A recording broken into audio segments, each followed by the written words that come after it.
Ja aitäh, lugupeetud peaminister, et kui vaadata teie retoorikat ja teie tegevust, siis on arusaadav, et te liigute selles suunas, et üldse lõpetada inimestele pensionide maksmine ära, sest Eesti riigivõlg kasvab, riigi jooksevkulude katmiseks võetakse järjest rohkem laenu ja maksud ju järjest tõusevad ja toiduhinnad on viimastel aastatel kasvanud 10% võrra ja Eesti kuulubki Euroopa Liidu kõige kiirema toiduhindade kasvuga riikide hulka.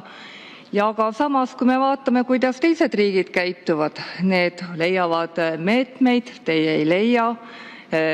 Hirmutate siin, et mida kõike EKRE hakkab tegema, aga me näeme, mida teie konkreetselt teete. Teie tegevus riigi juhtimisel viibki selleni, et mingil hetkel pensionärid jäävad pensionist ilma. Aga ma küsin rohkem ka teilt rahandusministri tegevuse kohta, et tema ajab ka sama skisofreenilist juttu nagu teie, et sõnad ja teod ei lähe kokku.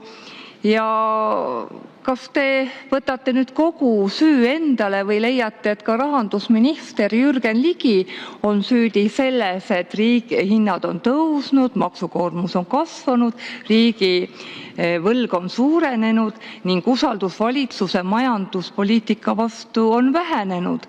Et mis oleks siis lahendus, kas te hakkate midagi muutma või tõesti kutsute Jürgen Ligi tagasi? Aitäh! No see majanduskasv, millest te räägite, see tuleb tegelikult valitsussektori kulutustest, aga ega inimestele see ju ei too midagi head kaasa.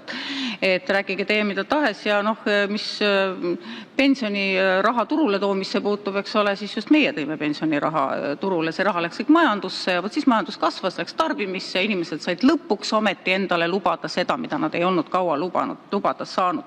Aga ma küsin ikkagi, et mis plaan see edasi on, et te loomulikult te soovitustest leiate sealt kindlasti midagi, mida ära kasutada, aga mis Eesti rahva olukorda tegelikult teeb veel hullemaks. Mida siis soovitati? Soovitati vähendada laste toetusi ja kas kirjutate sellele alla?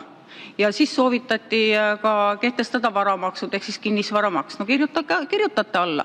Et öelge nüüd Eesti rahvale taaskord ära, ma ei tea, kas peab jälle huultelt lugema, öelge ära, et kinnisvaramaksu ei tule, lastetoetusi ei langetata, ei pensione ei külmutata.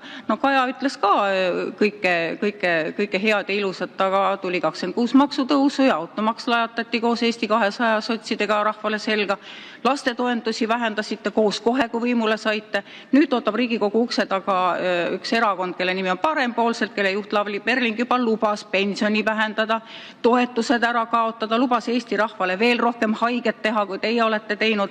Ma saan aru, et see ongi teie järjekordne plaan, et minna kõigi oma sigadustega edasi koos nendega ja Eesti rahvale elu veelgi kibedamaks teha. Aga ametnike ja riigiametite pealt te ju kokku hoida ei soovi. See Jürgeni jutust on juba kõik välja tulnud, et riigiametite palgad tõusevad veelgi, tema toetab seda, rahvas söög aga pesemata kartuleid ja vaestel tanklasse asja ei ole. Tegelikult öelge nüüd Eesti rahvale midagi reaalselt, mis päriselt ka asju muudab, et langetate käibemaksu toiduainetele, kaotate ära automaksu, langetate tulumaksu, teete kõike seda, mis päriselt ka raha majandusse ja Eesti inimeste toimetulekut parandaks.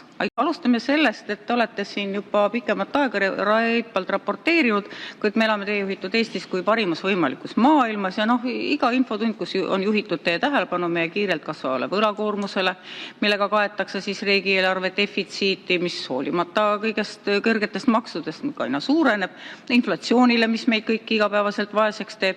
Iga kord tema vastuses tuima järjekindlusega räägite, kuidas kõik on kõige parimas korras. Ja kas või see järjekindlus, millega te oma maksuküüru kaotamisest räägite, kuidas on reformi parim otsus ja tõi rahvale õnne ja rikkuse, see on juba ametlikult ümber lükatud ja inimesed seda absoluutselt oma nahal ei tunne. Ja kui te seda veel kord ütlete, siis kes saab teid keelata taaskord ennast naeruväärseks teha, palun. No näiteks Konjunktuuriinstituudiga, kelle arvamused teie reputatsioonile haiget tegid, sellega te lõpetasite lepingu ära ja andsite need ülesanded Statistikaametile, kes kohe hakkas väljastama ka Eesti majanduse ja inimeste toimetuleku kohta ilusaid ja kenasid ülevaateid, millele toetudes saite ka siin juba korduvalt öelda, et meil on väike, aga armas majanduskasv. No nii. Ja nüüd, kui alati on siin meil usaldatud seda pilku väljastpoolt, et alati on nii hirmus tähtis, mida teised meist arvavad, usaldame teadust ja nii edasi, siis nüüd IMF ja OECD mõlemad on andnud Eesti majandusele, rahandusele suhteliselt hävitava hinnangu. Ja tegelikult see on hinnang teie tegemistele ja Reformierakonna ja Eesti 200 valitsusele. Et ma siis küsingi, et kas te olete sellega tutvunud, mis on teil selle kohta öelda ja tegelikult äkki teeks nüüd nii Eestile kui rahvusvahelistele organisatsioonidele selle teene ära ja astuks tagasi, enne kui on Eestile liiga hilja. Selge.